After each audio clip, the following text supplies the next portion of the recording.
संस्कार एकेडमी के इस लेक्चर सीरीज में आज हमारा टॉपिक्स है कक्षा 12वीं के अंतर्गत जो हम इलेक्ट्रोस्टैटिक्स फिजिक्स में चल रहे हैं उसके अंदर गॉस का थ्योरम यानी गॉस का प्रमेय। गॉस ने एक बंद सतह के लिए विद्युत फ्लक्स का मान निकालने का एक सूत्र दिया, एक जादुई सूत्र दिया। अब जैसे कि हम कुछ डायमेंशनल पृष्ठ की बात करें, यदि हम इस तरीका से एक पृष्ठ लेते हैं तो इस पृष्ठ में 2 डायमेंशन है, एक ये लेंथ का और एक ब्रेड्थ का। तो ये 2 डायमेंशनल हुआ। इसे यदि हम इससे समझें तो यह हमारा जो एक पृष्ठ है, यह पृष्ठ इस तरह से एक लंबाई के अनुदिश है और यह चौड़ाई के अनुदिश है। तो यह जो हमारा प्लेन बनता है, तल बनता है, यह 2 डायमेंशनल है। अब जरा यदि हम इसको ऐसे देखें और इससे हम विद्युत छत्र रेखा को प्रवेश करावें और इसे हम बोर्ड पर फिगर के रूप में लें, तो हमें बोर्ड की फिगर कुछ इस तरह से एक लाइन में दिखाई देती है और इससे गुजरने वाली जो विद्युत छत्र रेखा है, ये छत्र रेखा कुछ इस तरह से गुजरती है। तो ये हमारे सभी 2 डायमेंशनल के हैं तल। इसी को यदि हम 3 डायमेंशनल तल पर विचार करें तो जैसे कि इस तल के मिलने से ऐसे जो एक तल बनेगा, यह एक 3 डायमेंशनल का तल है। या फिर हम किसी क्यूब की रचना करें, घन की रचना करें, तो ये घन भी एक 3 डायमेंशनल है। तो इस तरीके से 3 डायमेंशनल जितने होते हैं वे 3 डायमेंशनल एक बंद तल होता है और 2 डायमेंशनल जो है वह एक ओपन सरफेस होता है, ओपन तल होता है। तो हम यही समझने के लिए इस तल की बात कर रहे थे। तो जितना 3 डायमेंशनल सरफेस होगा, चाहे वह क्यूब हो या स्फेरिकल हो या सिलेंडर हो या कोन हो, ये सब के सब 3 डायमेंशनल बंद तल होंगे। तो हम इस बंद तल के अंदर, इस बंद तल के अंदर कितना विद्युत फ्लक्स है, और विद्युत फ्लक्स हम किसे कहते हैं यह हम पहले के वीडियो में पढ़ चुके हैं कि किसी तल से गुजरने वाले विद्युत क्षेत्र को हम विद्युत फ्लक्स कहते हैं और उस फ्लक्स की माप होती है उस तल से गुजरने वाली विद्युत क्षेत्र रेखा से। तो तल से गुजरने वाली विद्युत क्षेत्र रेखा से उसकी माप होती है। तो इस तरीका से यदि हम गॉस के नियम की बात करें तो लिखा है, गॉस ने कहा कि किसी बंद पृष्ठ के भीतर कुल विद्युत फ्लक्स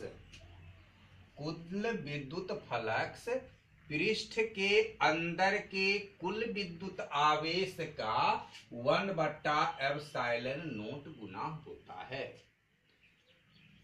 जिसे कि अंग्रेजी में कहेंगे total flux emerging out from a closed surface is equal to 1 by epsilon naught times the total charge of closed surface। तो यहाँ मुख्य बात ये आ रही है कि कुल विद्युत फ्लक्स कहाँ से, बंद पृष्ठ के भीतर से। तो हम इस गॉस के नियम को समझने के लिए, इसका हम व्याख्या करने के लिए एक बंद पृष्ठ लेते हैं। मान लिया कि इस तरीका से हमारा ये एक इरेगुलर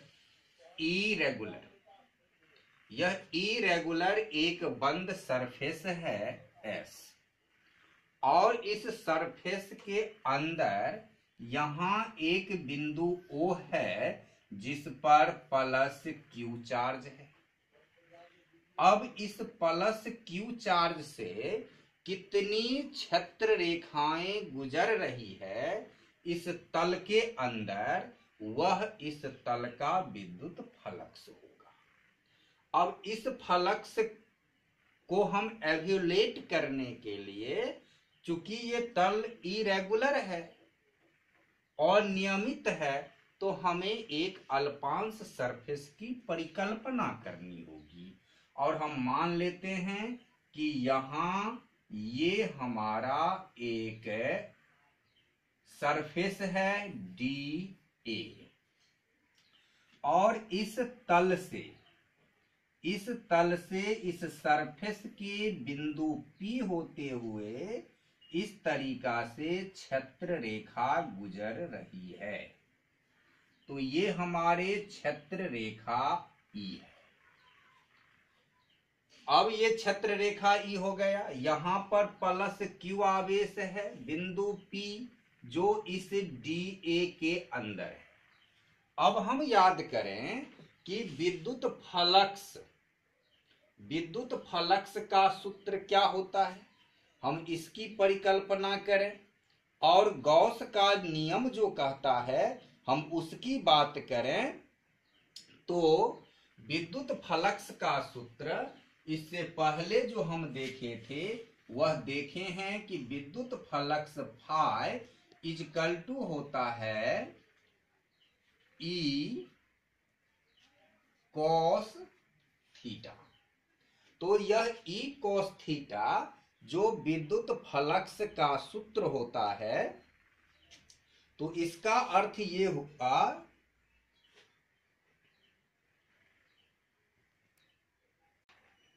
तो विद्युत फ्लक्स का हमारा सूत्र है EA cos थीटा। अब इसमें हमको समझना है ये E क्या है। तो E विद्युत क्षेत्र है और A यह एरिया वेक्टर है, क्षेत्रफल सदिश।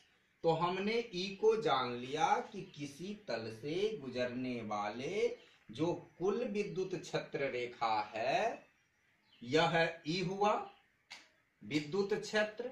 एक क्या है, वेक्टर एरिया जो कि किसी तल के लंबवत होता है। तो जैसे कि ये लंबवत ये तल हैं, तो A क्षेत्रफल सदिश इस तरह से लंब होगा, और इसमें भी 3 डायमेंशन में एक इस तरह होगा और एक इस तरह होगा। तो अंदर की ओर अलाउ नहीं होता है और बाहर की ओर अलाउ होता है। इस बात को हम अगले विद्युत फ्लक्स वाले वीडियो में देख चुके हैं। तो ये बाहर की ओर होगा, इस सरफेस के जो लंब होते हैं वह। तो यहां कहता है गॉस कि अंदर जो विद्युत फ्लक्स होगा वह कितना होगा। तो वह विद्युत फ्लक्स का सूत्र हमें आता है EA cos थीटा। तो इस तरीका से विद्युत फ्लक्स हो जाएगा EA cos थीटा। और यह विद्युत फ्लक्स इस तल के अंदर है। तो यदि हम इस चित्र की व्याख्या को लिखें कि माना सपोज्ड, हमने मान लिया कि सपोज किया कि यह चार्ज प्लस Q अंदर है इस बंद सरफेस के बिंदु O पर, तो supposed plus Q charge is in closed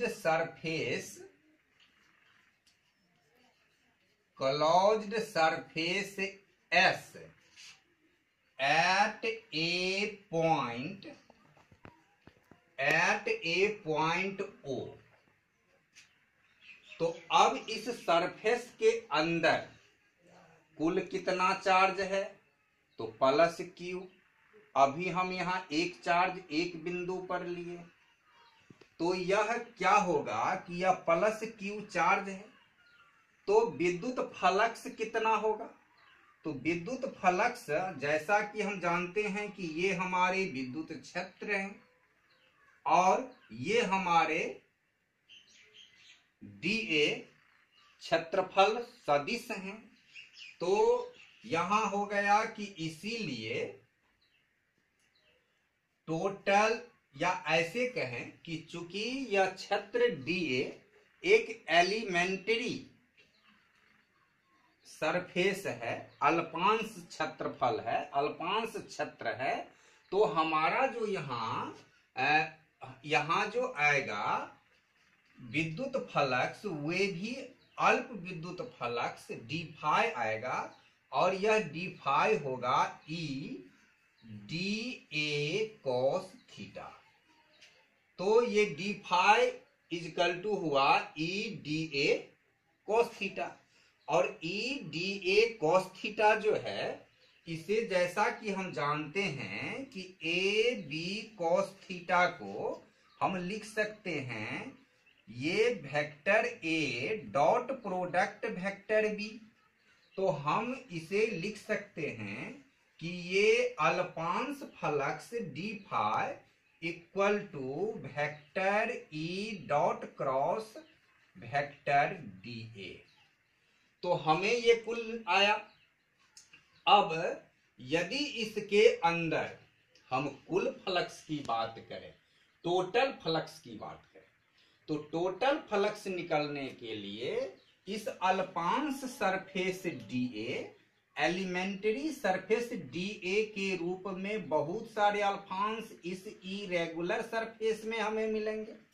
अब यदि हम सबों को जोड़ देते हैं, तो सबों को जोड़ देने पर जो यहां हमें आएगा फाई टोटल, ये इक्वल टू हो जाएगा इंटेग्रल। इंटेग्रल का अर्थ होता है योग। यहां एस देंगे सरफेस के अलोंग में, और यहां हम ऐसे एक घेरा बना देंगे जिस घेरा का अर्थ होता है कि अलोंग टू सरफेस, और along to surface phi total हो गया डी फाई। इस डी फाई, सभी डी फाई को हम क्या करेंगे, जोड़ देंगे, और सभी डी फाई को जोड़ देंगे तो ये इक्वल टू हो गया इंटेग्रल, ये डी फाई का आता है ई डी ए, तो vector E dot product vector D ए, और यहां ऐसे अलोंग टू सरफेस। तो इस तरीका से हमें फाई टोटल आ गया। अब हमारे गॉस का नियम कहता है, तो यहां लिखेंगे according to Gauss's theorem, according to Gauss's theorem, according to Gauss's theorem. अब गॉसेज थ्योरम कहता है कि ये कुल विद्युत फ्लक्स जो फाई टोटल है, ये फाई टोटल कितना होगा, तो फाई टोटल होगा इस तल के अंदर जो भी चार्ज है, जो भी विद्युत आवेश है, उस आवेश के 1/एप्सिलॉन नोट गुना, तो फाई टोटल इजकल टू हुआ 1/एप्सिलॉन नोट और into epsilon naught into sigma Q, यानी तल के भीतर उपस्थित सभी आवेशों का योगफल, क्योंकि आवेश एडिटेटिव होता है, यह अलजेब्रा के योग के नियम का पालन करता है। और यहां से फाई टोटल जो है वह फाई टोटल हमें आ गया है कि integral along to surface S vector E dot product vector D A equal to epsilon naught और सिग्मा क्यू। ये हमारे गॉस का नियम एक फार्मूला देता है। यही गॉस के नियम की एक्सप्लेनेशन है, व्याख्या है। अब इस नियम को हम प्रूफ करेंगे, साबित करेंगे कि गॉस ने जो ये नियम कहा, ये नियम कहां तक सत्य है और किस तरह सत्य है। तो तब तक 5 सेकंड का समय है, इसका स्क्रीनशॉट जो लेना चाहे वह ले लो।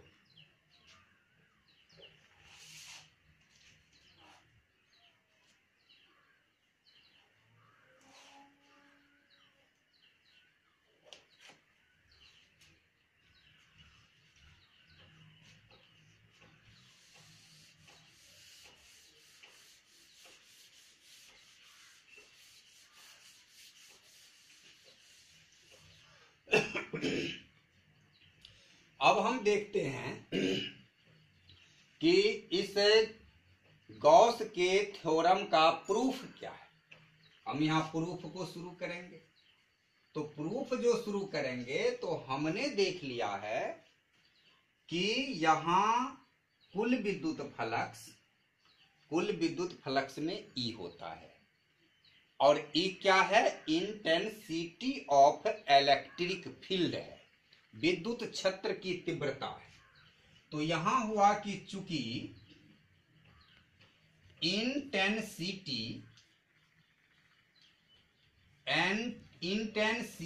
ऑफ ई एट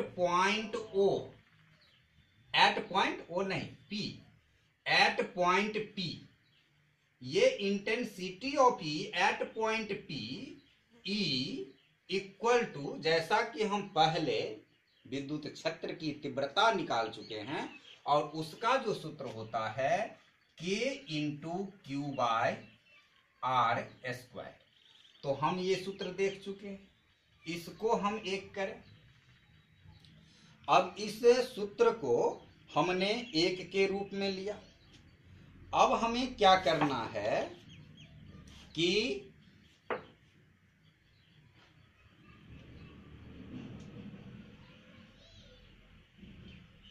अब इस सरफेस, यह जो हमारा सरफेस है, इस सरफेस पर हमें एक परपेंडिकुलर खींचना है, नॉर्मल खींचना है। यदि ये नॉर्मल n है तो ये नॉर्मल n है, इसी नॉर्मल के अंतर्गत हमें इस e का कंपोनेंट लेना होगा। यदि दोनों के बीच का एंगल थीटा है और हमने ये नॉर्मल लिया, तो यहां हमने क्या किया? ड्रॉ ए आउटवर्ड नॉर्मल, ये बाहर की ओर जाते हुए नॉर्मल लिए हैं, इसीलिए हम इसको कहते हैं आउटवर्ड नॉर्मल। और वह बिंदु P से लिया है Pn, that makes an angle theta with electric field E, जो कि E के साथ थीटा एंगल बनाता है। अब हमें जो ये विद्युत क्षेत्र लेना है, यह विद्युत क्षेत्र हम किसी परपेंडिकुलर अभिलंब के कंपोनेंट में लेंगे, और जब हम यह अभिलंब के कंपोनेंट में लेते हैं, Pn के कंपोनेंट में, तो चूंकि हमें थीटा की ओर जाना पड़ रहा है, तो इसका कंपोनेंट आ जाएगा E cos थीटा। और ये E cos थीटा इस के क्षेत्रफल सदिश से, ये जो इसका कंपोनेंट हो गया विद्युत क्षेत्र का, ये कंपोनेंट हो गया ई कॉस थीटा। अब हम इसकी बात करें तो ई कॉस थीटा है इसकी कंपोनेंट, तो यहां हो गया component of E, component of E along to outward normal. Outward normal में इसका कंपोनेंट इजकल टू है ई कॉस थीटा। अब ई कॉस थीटा ये नॉर्मल का कंपोनेंट हो गया ई कॉस थीटा। अब यदि हम इस ई का मान हम इक्वेशन नंबर 1 से ले लें, या ऐसे कहें कि यदि हम यहां से फ्लक्स की चर्चा करें तो कुल विद्युत फ्लक्स जो हमारा डी फाई अल्पांश आ रहा है वह आ रहा है ई डी ए, चूंकि इसका सरफेस डी ए है तो ई डी ए कॉस थीटा। अब यहां से ई डी ए कॉस थीटा इसका सरफेस आ गया। अब इसके जगह ई के जगह यदि हम इक्वेशन ए से बैठा दें तो यहां हो गया from 1 equation number 1 A D phi equal to E के जगह जो हमारा आ रहा है वह हो जाएगा इस तरह से। यदि हम यहाँ ई का मान बैठा देते हैं तो ई हमारा हो जाता है K Q by R square और डी ए कॉस थीटा। अब यहाँ जैसा कि हम डी ओमेगा जो कि सॉलिड एंगल होता है, डी ओमेगा का सूत्र पढ़े थे, सॉलिड एंगल का सूत्र कि D A cos theta by R square. तो हमें डी ए कॉस थीटा और बाय में आर स्क्वायर है, तो ये इतना D A cos theta by R square ऐसे जो है इसके लिए हम लिख सकते हैं डी ओमेगा। तो इम्प्लाइज दैट ये D phi equal to K into Q और इंटू डी ओमेगा। यहां हम दे देंगे कि चूंकि ये सॉलिड एंगल जो डी ओमेगा है इजकल टू होता है D A cos theta by R square. अब ये डी फाई हुआ। अब ये डी फाई अल्प फ्लक्स है क्योंकि अल्प सरफेस से बना। यदि इसको हम टोटल सरफेस की बात करें, टोटल फ्लक्स की बात करें तो ये हो जाएगा कि phi total flux equal to integral along to surface S और डी फाई।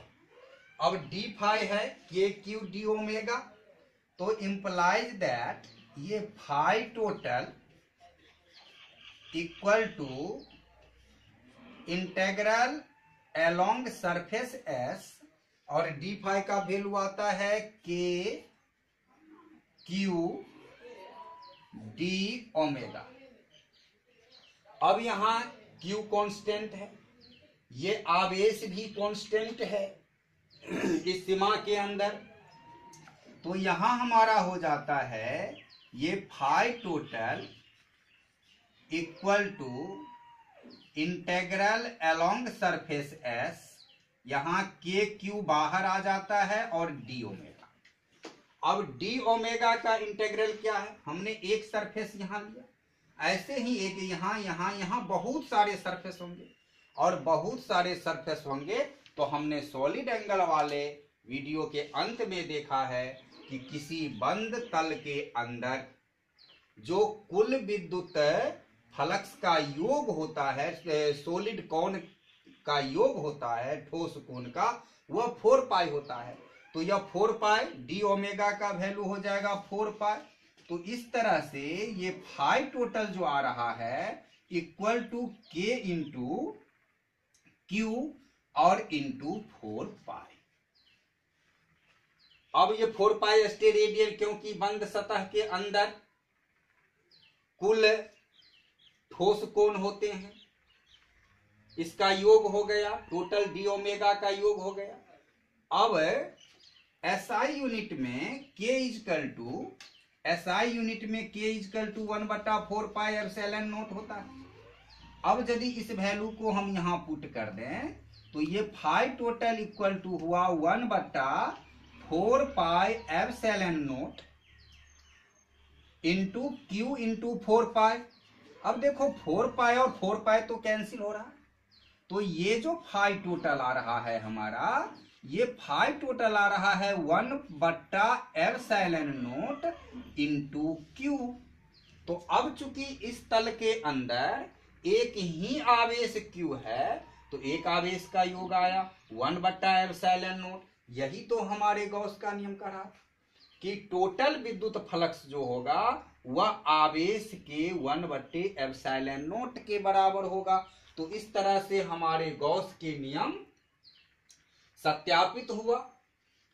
अब यदि हम ये मान लें कि इस तल के अंदर Q1, Q2, Q4 बहुत सारे आवेश हैं, कोई प्लस में कोई माइनस में, तो इसका जो योग होगा तो यहाँ ये फाई टोटल जो आएगा हमारा, ये phi total is equal to epsilon naught और ये Q1 प्लस Q2 और प्लस Q3, इस तरह से जितने भी आवेश हैं, और ये फाई टोटल को हम लिख सकते हैं 1/एप्सिलॉन नॉट इंटू सिग्मा क्यू, सभी आवेशों का योग। तो यही हमारे गॉस का नियम कहता है। और इस तरह से हमने आज गॉस के नियम के यहां हम स्टेटमेंट को देखा, उसका व्याख्या किया, फिर उसे हम प्रूफ भी किया ये एक इरेगुलर सरफेस में। तो यदि यह वीडियो आपको समझ में आया हो, पसंद आया हो, तो इसे लाइक जरूर कर देना, और यदि पहली बार चैनल पर आए हो तो सब्सक्राइब जरूर कर देना। अपने दोस्तों के बीच ज्यादा से ज्यादा लिंक करना, शेयर करना, जिससे कि सबों को इसका लाभ मिलता रहे। तब तक के लिए वीडियो देखने हेतु बहुत बहुत धन्यवाद।